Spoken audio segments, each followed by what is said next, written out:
ஸ்ரீகுமரன் தங்க மாளிகை. தாய்லாந்து போகாமலே இப்போ authentic Thai massage spa family rejuvenation centre Chennai and Coimbatore. முதல் இடம் திமுக அணி வந்துடும், ரெண்டாவது இடம் ஏடிஎம்கேயா கணேஷ்குமாராங்கிறதுல ஆரணி பகுதி வன்னியர்கள் வந்து பாமகவை விட்டுக்கிட்டு ஏடிஎம்கே பேக் பண்ணதுக்கும் வாய்ப்பு இருக்குது. ஸோ இதை பாமக எப்படி உடைக்க போறாங்கிறது தான். ஸோ இந்த பொது தொகுதியில் பாக்கியலட்சுமிங்கிற ஒரு பரையர் சமூக சகோதரி சீமான் கேண்டிடேட் போட்டிருக்கிறது ஒரு சமூக நீதி அரசியல் புரட்சி தான். இப்போ நீங்க வன்னியரை மீறி எடப்பாடி பழனிசாமி பெற முடியாது, கொங்கு வேளாளரை மீறி எடப்பாடி பழனிசாமி பெற முடியாது. அப்போ எக்ஸிஸ்டிங் லைன்ஸ் கூட தான் அவங்க நின்னாகணும். அரசியல் அதிகாரம் பாக்கியலட்சுமிக்கு கிடைக்கக்கூடிய வாக்குல தான் மாற்றம் வருது. பரையர் செங்குந்தர் போன்ற கம்யூனிட்டிஸ் வந்து ஏடிஎம்கே டிசைட் பண்ணிட்டு சீமான் பக்கம் வர்றது மூலமா தான் உயர முடியும். சீமானும்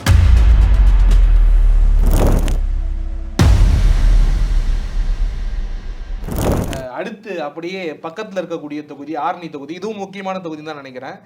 இங்கே வந்து பார்த்தீங்கன்னாக்கா திமுக சார்பில் அதிமுக பிஎம்கே இந்த 3 கட்சிகள் போட்டியிடுது. 3 பேருமே ஒரே சமூகத்தை சார்ந்தவர்கள் நினைக்கிறேன். நீங்கள் உங்களுடைய பார்வை எப்படி இருக்கு? இங்கே பாக்கியலட்சுமின்னு ஒரு பரையர் சமூகத்தை சீமான் போல்டா போட்டிருக்காங்க. நான் எடுத்ததுமே அதுதான் பேசி ஆகணும். இன்னைக்கு அரசியல் அரங்கத்தில் அரசியல் அதிகாரம் ஒரு காலகட்டத்தில் பிராமணர்கள் மத்தியிலே இருந்தது. கான்ஸ்டிடியூஷன் கமிட்டி மெம்பர்ஸ் எல்லாம் பிராமின்ஸ் தான். ஒரு சில தையல் பாக ஆதித்தன் போட்டி போட்டு தான் ஜெயித்தாரு. நாடிமுத்து பிள்ளை, சி சுப்பிரமணியம், எக்ஸபிஷேவா காமராஜ் காங்கிரஸ் தலைவராக இருந்ததுனால தான். இப்படி ஒரு சிலர் தான் மற்றவங்க வந்தாங்களே தவிர மற்றபடி தமிழ்நாட்டுக்குள்ளேயே கான்ஸ்டிடியூஷன் கமிட்டி மெம்பர்லாம் பிராமின்ஸ் தான்.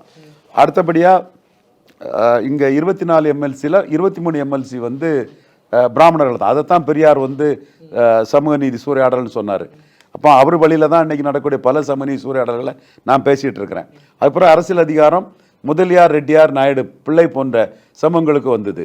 காமராஜ் எக்ஸப்ஷனல், அவர் வந்து அபவ் காஸ்ட், பட் அவரோட அரசியல் அதிகாரங்கிறது வேறு டைப்பில் தான் இருந்தது. அடுத்து வந்து திமுக ஆட்சி கலைஞர் வந்ததும், அதனால தான் கலைஞர் வெற்றிய சமூக நீதி புரட்சின்னு நான் சொல்லுவேன். சீமான் கிட்ட வந்து மாறுபட்ட கருத்தை நான் அந்த இடத்துக்குள்ளே வைப்பேன். கலைஞர் வந்ததும் வன்னியர், முக்குலத்தோர், கொங்கு வேளாளர், நாடார் போன்ற ஓபிசி காஸ்ட் வந்து அரசியல் அதிகாரத்தில் முக்கியத்துவத்தை பெற்றாப்புல. கலைஞர் ஆட்சிக்கு வர்றதுக்கு காரணமாக இருந்தவர் எம்ஜிஆரும் ஆதித்தனாரும் தான். ஆட்சிக்கு வந்ததுமே ஆதித்தனாரை அமைச்சராக்குனாரு கலைஞர். அன்னைக்கெல்லாம் அமைச்சருக்கு பெரிய வெயிட்டேஜ் ஜாஸ்தி. இன்னைக்குள்ள ஸ்டாலின் அமைச்சரில் உள்ள அமைச்சர்கள் வெயிட்டேஜ் மாறி இல்லை. அமைச்சர் ஒரு பவர். அன்னைக்கு அன்பில் தன்மையிலங்கனாலும் சரி, இவர் ஆதித்தனார்னாலும் சரி, ஒவ்வொரு அமைச்சர்களுமே அன்னைக்குள்ள ஒரு பவராக தான் இருந்தாங்க. ஸோ அன்னைக்கு கலைஞர் காலத்துக்கு பிறகு எம்ஜிஆரும் கலைஞரை எதிர்கொள்வதற்கு அதே ஓபிசி அரசியலை கொஞ்சம் சிறிய எண்ணிக்கை ஜாதிகள் எம்ஜிஆர் ஜாஸ்தி இருந்தாலும் கூட காலகட்டங்கள் வரும்போது ஓபிசி அரசியலை பண்ணாங்க. அப்புறம் ஜெயலலிதா பக்காவாக வெள்ளாள கவுண்டரையும் முக்குலத்தோரையும் எம்பவர் பண்ணி பேக்கிங் கம்யூனிட்டி ஆக்ட் ஆக்கி, வடக்குள்ள யாதவ், குர்மி, மராத்தா, மகாராஷ்டிராவில் மராத்தா, யூபியில் யாதவ், பீகாரில் யாதவ், இந்த மாதிரி பேக்கிங் கம்யூனிட்டி அரசியலை ஜெயலலிதா, பிராமணரான ஜெயலலிதா, வெள்ளாள கவுண்டர், முக்குலத்தோர்னு கொண்டு வந்தாங்க. அதுக்கு பிறகு சிறிய எண்ணிக்கை ஜாதிகளை வடக்க கலைஞர் முக்கியத்துவம் கொடுத்தனால ப்ரோ வன்னியரா 8 வன்னியருக்கு டிக்கெட் கொடுத்து ப்ரோ வன்னியர் ஆண்டி ராமதாஸ்ன்னு அவங்களும் வன்னியர் அரசியல் பண்ணாங்க, ப்ரோ நாடார் பொலிட்டிக்ஸும் பண்ணாங்க. ஆக அரசியல் அதிகாரம் பாக்கியலட்சுமிக்கு கிடைக்கக்கூடிய வாக்கில் தான் மாற்றம் வருது. சீமானை கை தூக்கி விட்டு தான் அடுத்த கட்ட அரசியல் அதிகார பாய்ச்சல் வந்து 100% கம்யூனிட்டிஸுக்கு வர முடியும். அதற்கான ஒரு டெஸ்ட் கிரவுண்டு தான் ஆரணியை நான் பார்க்குறேன். இந்த புள்ளியில் வந்து திராவிட கட்சிகள் வந்து வெற்றியை முதன்மைப்படுத்தும் போது அதையெல்லாம் கடந்து இப்படி நான் அரசியல் செய்யும் போது சீமான் அவர்கள் ஏதோ ஒரு வகையில் உயர்றாரா? ஏதோ ஒரு வகையில் கண்டிப்பாக உயர்றாரு. இந்த ரூட்டில் தான் உயர முடியும். 100% கம்யூனிட்டிஸு ஏடிஎம்கே டிசைட் பண்ணிக்கிட்டு பரையர் செங்குந்தர் போன்ற கம்யூனிட்டிஸ் வந்து ஏடிஎம்கே டிசைட் பண்ணிட்டு சீமான் பக்கம் வர்றது மூலமாக தான் உயர முடியும். சீமானும் இந்த கம்யூனிட்டிஸுக்கு வந்து நான் மேலிருந்து வெற்றி பெறும்போது உங்களுக்கு உரிய அதிகாரம், மற்ற கட்சிகள் இல்லாத அதிகாரத்தை கொடுப்பங்கிறத இண்டிகேட் பண்ணுறது மூலமாக தான் அவரும் வாக்கு வலிமையை அதிகரிக்க முடியும். ஸோ இந்த பொது தொகுதியில் பாக்கியலட்சுமிங்கிற ஒரு பரையர் சமூக சகோதரி சீமான் கேண்டிடேட் போட்டிருக்கிறது வைகுண்டர் வழியில் ஒரு சமூக நீதி அரசியல் புரட்சி தான். இதை வந்து சட்டமன்ற தேர்தலில் ஒன்றுங்கிறத ஒரு 10-15 சட்டமன்றத்தில் சீமான் போடுவார்னு எதிர்பார்க்கிறேன். 2-3 போட்டிருக்காரு. ஏன்னா இதுக்கு வந்து ஒரு ஸ்பேஸ் இருக்குது. அடுத்த கட்ட அரசியல் அதிகாரம் வந்து ஓபிசியோட நின்று போக கூடாது. திராவிட கட்சிகள் தயங்குறாங்க. ஒருத்தர் புதுசா வந்து பண்ணும்பொழுது பட்டியல் சமூக சார்ந்தவங்களை வந்து பொது தொகுதியில் போடும்போது அவங்களுக்கே அந்த தயக்கம் வெற்றி வந்து தடைபடுதாங்க. காமராஜுக்கு ஆதரவுங்கிறது நாயுடு, ரெட்டியார், வெள்ளாளர் இவங்களை மீறிட்டு காமராஜ் போக முடியாது. அதே மாதிரி திராவிட கட்சிகளுக்கு ஆதரவுங்கிறது ஓபிசி பார்ட்டி, திராவிட கட்சி. இப்போ நீங்க வன்னியரை மீறி எடப்பாடி பழனிசாமி பெற முடியாது, கொங்கு வேளாளரை மீறி எடப்பாடி பழனிசாமி பெற முடியாது. அப்ப எக்ஸிஸ்டிங் லைன்ஸ் கூட தான் அவங்க நின்னாகணும். திமுக எக்ஸிஸ்டிங் லைன்ஸ் தான்.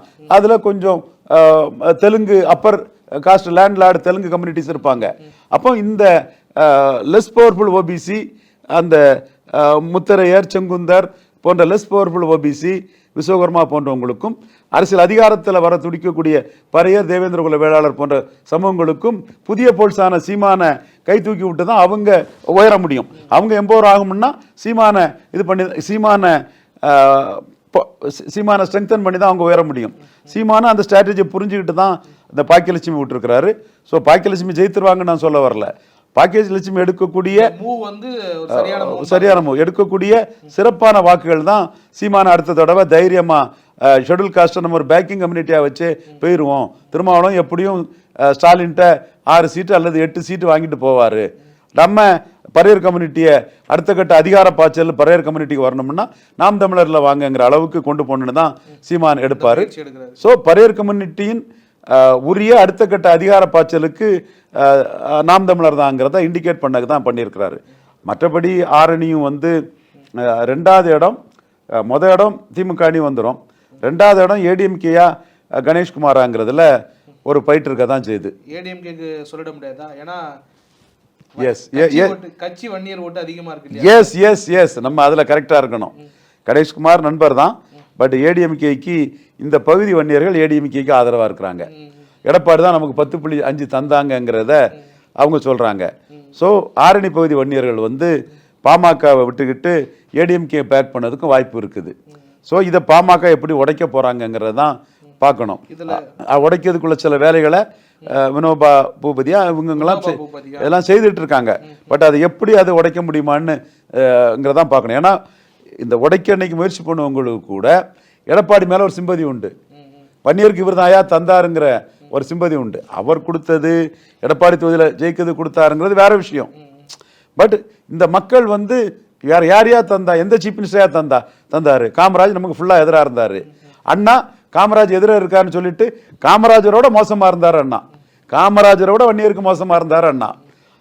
கலைஞர் வந்து ஓரளவு டிஸ்ட்ரிக்ட் லெவலில் வன்னியர்களை தூக்கி விட்டார். வீரபாண்டி, மதுராந்த மார்முகம், செஞ்சி ராமச்சந்திரன், முட்ட கிருஷ்ணமூர்த்தி, நெல்லிக்குப்பம் கிருஷ்ணமூர்த்தி, இந்த மாதிரி துறைமுகம் செல்வராஜ், ஆண்டிமடம் சிவசுப்பிரமணியம், குத்தாலம் கல்யாணம், மயிலாடுதுறை கிட்டப்பா, பூம்புகார விஜயபாலன், திருவைமதுர் ராமலிங்கம், இப்படி அவர் நிறைய பேரை லோக்கல் லெவலில் பவர்ஃபுல்லாக வளர்த்து விட்டார். பட்டு டாப் லெவலில் யாரையுமே வளர்க்கல. அது பிறகு இவர் எம்ஜிஆர் வந்து ஆண்டி வன்னியர் தான் பண்ணார். எம்ஜிஆர் வன்னியர் மாஸ் போட்டாங்க, ஆனால் ஆண்டி வன்னியர் தான் எம்ஜிஆர் பண்ணார். இடஒதுக்கீடை காமெடி ஆக்கி விட்டார். உண்மை இதெல்லாம். இன்னைக்கு வன்னியர் சமூகத்திலையும் எம்ஜிஆர் மேலே பற்றுதல் உள்ள இவங்க நிறைய பேர் இருக்காங்க, நான் மறுக்க வரல. ஆனால் இடஒதுக்கீடை காமெடி ஆக்கி தமிழ்நாட்டின் எண்ணிக்கையை உயர்த்தி விட்டுட்டாரு. அடுத்தபடியாக அரசியல் களம் எப்படி ஆடினார்னா எஸ்சி ப்ளஸ் முதலியார், நாயுடு, ரெட்டியார், உடையார்னு தான் அவர் அரசியல் பண்ணார். அதற்கு பிறகு ஜெயலலிதா அம்மையார் தான், இன்னும் சொல்ல போனால் டாக்டர் ராமதாஸுக்கு எதிராக என்னுடைய அரசியல் வியூகமாட்டு தான் ப்ரோ வன்னியர் ஆண்டி ராமதாஸுங்கிற ஸ்டாண்டை எடுத்தாங்க. அப்போ அதற்கு பிறகு அவங்களே வந்து ஒரு ஜாதிக்காக மாவட்டத்தை பிரிக்கக்கூடாதுன்னாங்க. அரியலூர் மாவட்டம் வீரப்பன் கொள்ளக்காரன்னு சொன்னாங்க. பட் வன்னியர் சமுதாயத்தின் உணர்வை ரொம்ப மதிச்சு நின்ன ஒரு அரசியல்வாதி எடப்பாடி பழனிசாமி தான். நான் எடப்பாடி பழனிசாமி எதிர்க்கிறேன். பட் உண்மைக்கு புறம்பாக ரியாலிட்டி அக்செப்ட் பண்ணாம எதிர்த்தா நாம ஏமாந்து போயிடும். நான் ஏமாற மாட்டேன். கரெக்டாக எங்கே அடிக்கணுமோ அதை அடிப்போம். பட் எங்கே அக்செப்ட் பண்ணுமோ அதை அக்செப்ட் பண்ணுவோம். ஸோ இங்கே வன்னியர்கள் வந்து ஆரணி பகுதியில் வந்து பாமகவோட டஃப் எல்லாம் கொடுக்க முடியாது. 2 இடம் வருவாங்க.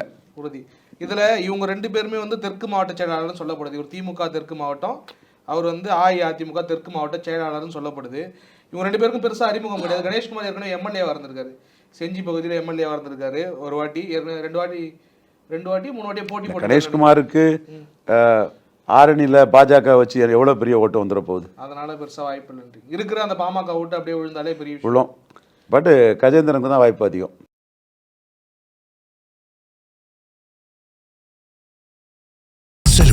Indian weddings with the most trusted jeweler, Sri Kumaran Thangamaligai.